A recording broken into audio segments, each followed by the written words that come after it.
Good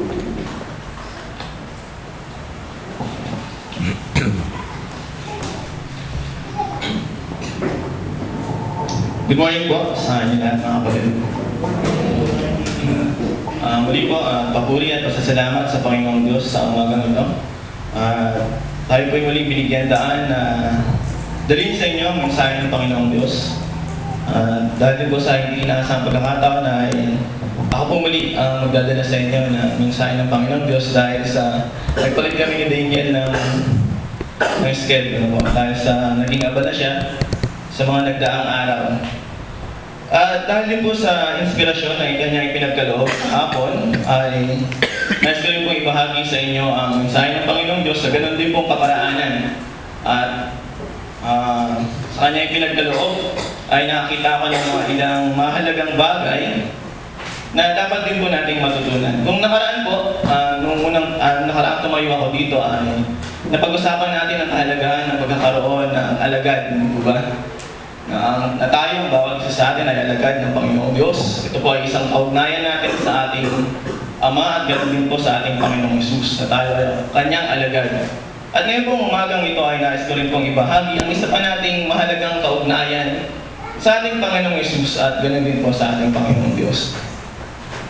Meron pong isang kwento sa Collier's Magazine. Meron isang babae, isang batang babae na kung saan nakatira siya sa orphanage, sa isang ampunan o bahay ampunan. Ito pong batang ito mga kapatid ay dahil sa kanyang kakulitan at medyo hindi ganun kagandaan ang kanyang itsura, ay nilalayuan siya ng mga taong nasa paligid niya. At hindi siya gusto ng mga taong nasa paligid niya. Maaaring dahil hindi siya marunong mag-ayos, hindi siya maganda, at hindi siya kaaya-ayang tingnan. Di ba gano'n naman kapag mga bata, no? Lalo kapag hindi mo gusto yung itsura ng kaibigan o ng katabi mo, hindi ka tumatabi sa kanya o hindi mo siya nilalapitan. So, ito pong batang ito, talagang naging lonely siya, talagang nag-iisa na siya. At dumating yung isang araw na nagtataka yung mga namumuno doon sa bahay ampunan na yan. Ano kaya ang ginagawa ng batang ito? Bakit kaya tuwing umaga ay lumilipat siya sa kabilang bakod? Lumilipat siya sa labas ng bakod na yun at meron siyang ginagawa. Ang sabi ng mga tao, kailangan natin sundan, baka meron ng hindi magandang ginagawa yung bata. So, yun po ang ginawa ng pamunuan. Pinag-aralan nila kung anong ginagawa ng bata, tinignan nila kung anong ginagawa ng bata. Kaya lang, nandun na sila sa puno kung saan mayroong inilagay yung bata. Mayroong isang liyan na halagay doon. Sabi niya, isang note, sabi niya, "Everyone that can read this, I love you." Sa sino man daw na nakabasa nito, mahal kita, yun ang sabi niya. Sa umaga po ito mga kapatid, napakahalaga ng topic o ng ibig sabihin na ang pakikipagkaibigan, yung tinatawag natin na pakikipagkapwa-tao, pakikipag-ugnayan. Sabi po ng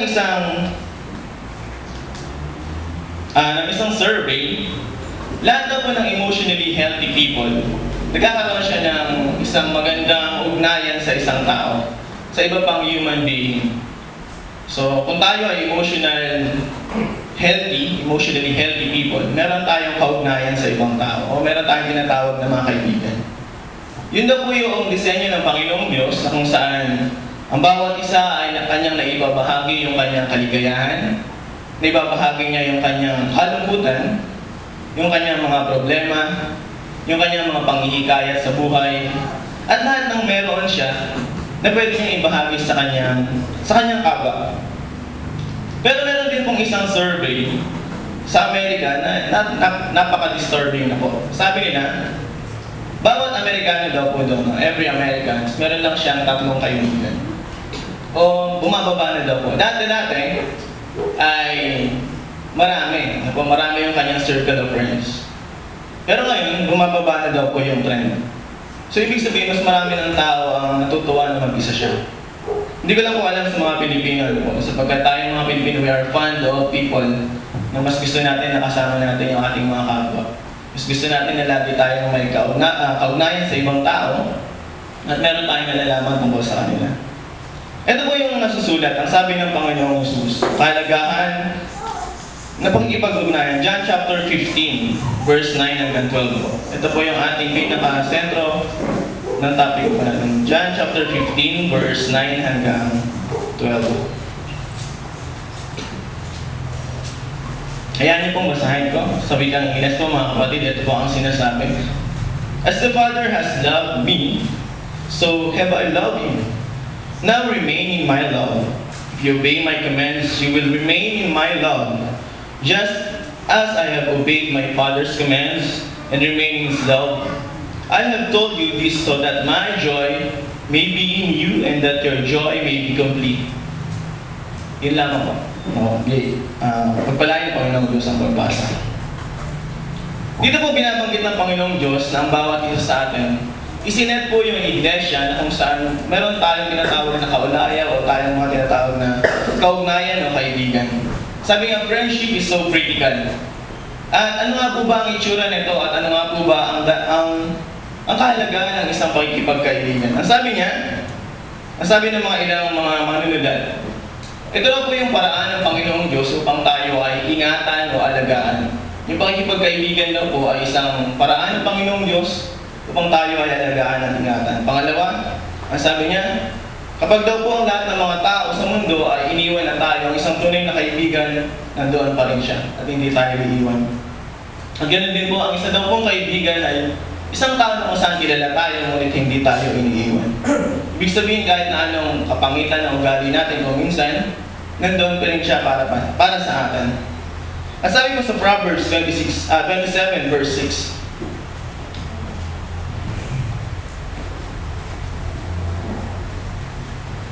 Proverbs 27 verse 6. Wounds from a friend can be trusted, but an enemy multiplies kisses. And then sabi niya sa Proverbs 17:17, friends loves at all times.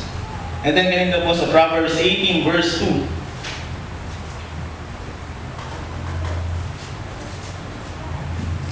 A fool finds no pleasure in understanding,